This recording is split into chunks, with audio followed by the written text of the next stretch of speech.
네, 자, 한겨울 화장실에 아이를 가두고 학대해서 숨지게 한 원영이 사건 다들 기억하실 겁니다.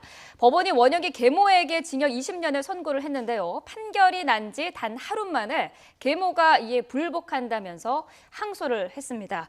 자, 변호사님 어떤 이유에서 항소를 한 겁니까? 아주 간단하게 말씀드리면 형이 중하다는 겁니다. 그러니까 이게 원래 검찰에서는 이 계모에게 무기징역을 구형을 했었거든요. 네. 근데 계모 입장에서는 20년 형이 선고가 됐는데 20년 형도 내가 전대에서부터 학대를 당해서 그것 때문에 내가 아이를 학대하게 됐다라는 부분하고 네. 본인이 계속 반성하고 있었다라는 부분하고 그런 부분을 강조하면서 20년 형이 너무 과하다라는 입장인데 사실 이게 지난해 11월부터 올해 2월까지 한 3개월 동안 원영이를 그 추운데 화장실 감금하고 네. 정말 충격적으로 락스를 가지고 아이를 사실 고문을 한 거나 마찬가지였잖아요. 네. 그런 면에서 볼 때 이 항소가 어떠느냐에 대한 국민들의 인식은 사실 굉장히 안 좋은 편입니다. 반성의 기미가 보이지 않는다는 여론이 좀 만만치가 않아요. 사실 저도 이번에 재판 과정에서 이제 이번에 판결문에 들어가 있습니다. 일단 이 계모가 반성하고 있다는 내용이 들어가 있는데 네. 그 과거로 조금 돌아가 보면 그 사고 이후에 원영이의 사체를 어디다가 또 유기를 하고 그것도 허위 진술을 하고 네. 허위 진술에서 사실 수사에도 굉장히 혼선을 줬었고요. 네. 그 이후에 또 보시면 그때 당시에 이 계모하고 이 남편하고 허위 문자 메시지도 마치 이제 그렇죠. 본인들 알리바이 만들려는 것처럼 네. 그런 내용들이 포함돼 있었는데 단순히 지금 잘못했다라는 얘기 한마디 가지고 반성한다라고 보기에는 사실 일반 국민들의 법감정으로 받아들이기 힘든 상황입니다.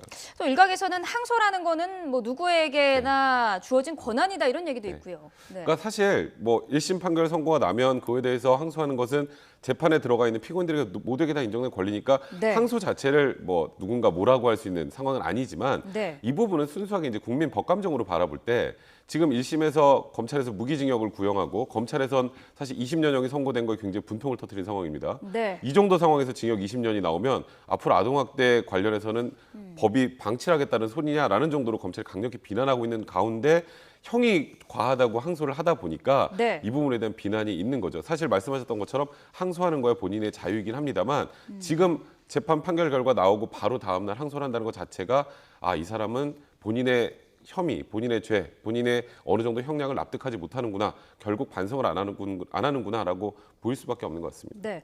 징역 20년이 너무 과하다면서 지금 항소를 한 상태인데 구형량보다는 사실 이게 낮게 나온 거 아니었습니까? 구형은 검찰에서 무기징역을 구형을 했죠. 네. 그리고 살인죄가 인정이 됐습니다.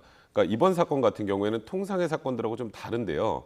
그러니까 일회적으로 학대를 하고 사망의 결과에 이르게 한 게 아니라 네. 3개월 동안 지속적으로 학대를 했고요. 말씀드렸던 것처럼 학대 과정이 굉장히 잔인했고 사후에 또 원영의 사체를 유기한 측면에서도 수사에 혼선을 가져오려고 하는 그런 부분들까지 있어서 네. 당시에 대부분의 변호사들도 마찬가지지만 이 정도면 법정 최고형이 선고될 가능성이 많다라고 했습니다. 네. 근데 이번 재판부는 제가 보기에는 너무 온정을 베푼 거라는 생각이 들어요. 그러니까 이게 한 측면에서 보면 그냥 양형 기준이라는 게 있으니까 네. 그 기준에 맞게 충실하게 판단을 하다 보면 징역 20년형이 선고될 수 있겠지만 사실 이런 정도의 범행이 외국에서 일어났으면 거의 대부분 무기징역입니다. 네. 그러니까 저는 기계적인 양형이 오히려 물론 이런 것 때문에 아동학대가 많이 늘어난다고 뭐 단정적으로 수치화할 수는 없겠지만 형제체가 낮으면 아무래도 외부적으로 볼 때 저 정도 행동을 했는데 이 정도 형밖에 나오지 않나라는 그렇죠. 생각을 하면서 아동학대가 늘어날 수도 있다는 측면이 있기 때문에 저는 네. 사실 1심 판결에 대해서 좀 불만이 있는 편입니다. 앞서서 그 판결문에 이 피고인들이 잘못을 인정하고 있다라는 표현이 있다고 하셨는데 이거는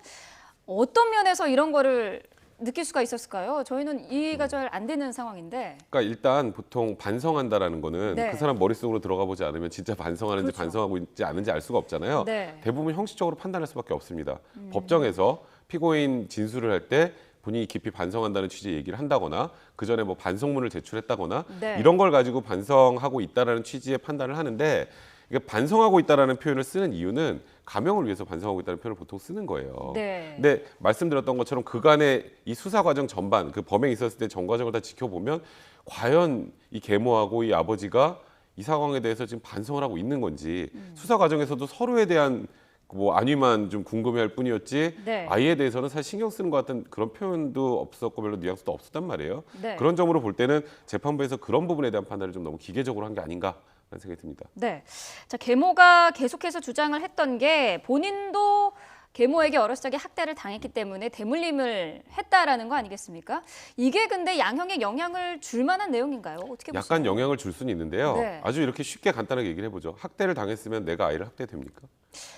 아닌 걸로 그 저는 논리적 생각이 인과관계가 드는데. 전혀 네. 없어요. 근데 이제 본인은 내가 학대를 당해서 그게 내 내재적으로 충격으로 흡수돼 있었고 그걸 다시 이 아이에게 발현했다는 취지인데요. 네. 사실 이런 부분이 양형에 참작이 되면 안 된다는 생각이 좀 들어요. 네. 그러니까 이러면 아 내가 옛날에 학대 당했으니까 나는 학대해도 내 학대는 정당한 건가라고 판단할 수 있잖아요. 그렇죠. 그러니까 이런 부분은 정말 양형에서 좀 이렇게 참작할 만한 사유에서 좀 배제돼야 될 텐데 아직 우리나라 법원에서는 이런 부분에 대해서 그래도 감형 사유로 좀 참작을 해주고 있지 않나 그런 부분에서 저는 이번 판결에서 좀 안타깝다는 생각이 드네요. 네. 자, 같은 혐의로 친아버지도 기소가 됐습니다. 네. 지금 징역 15년을 선고를 받았는데 이 아버지는 어떻습니까? 항소장을 같이 제출했나요? 아 같이 제출 안 했고요. 네. 제가 생각에는 아마 며칠 있으면 또 제출할 거라는 아하. 생각이 들어요. 네. 왜냐하면 이번 그 원영이 사건에서 주도적 역할을 담당한 건 계모였잖아요. 네. 아버지는 어찌 보면 약간 방임하고 방치했다는 측면이 강하고 나중에 사체 유기에 관련해서 좀 도움을 준 거란 말이에요. 네. 그런데 형량은 계모가 20년, 아빠가 15년입니다. 별 차이가 안 나죠. 네. 역시 양형 부당을 주장할 가능성이 많습니다.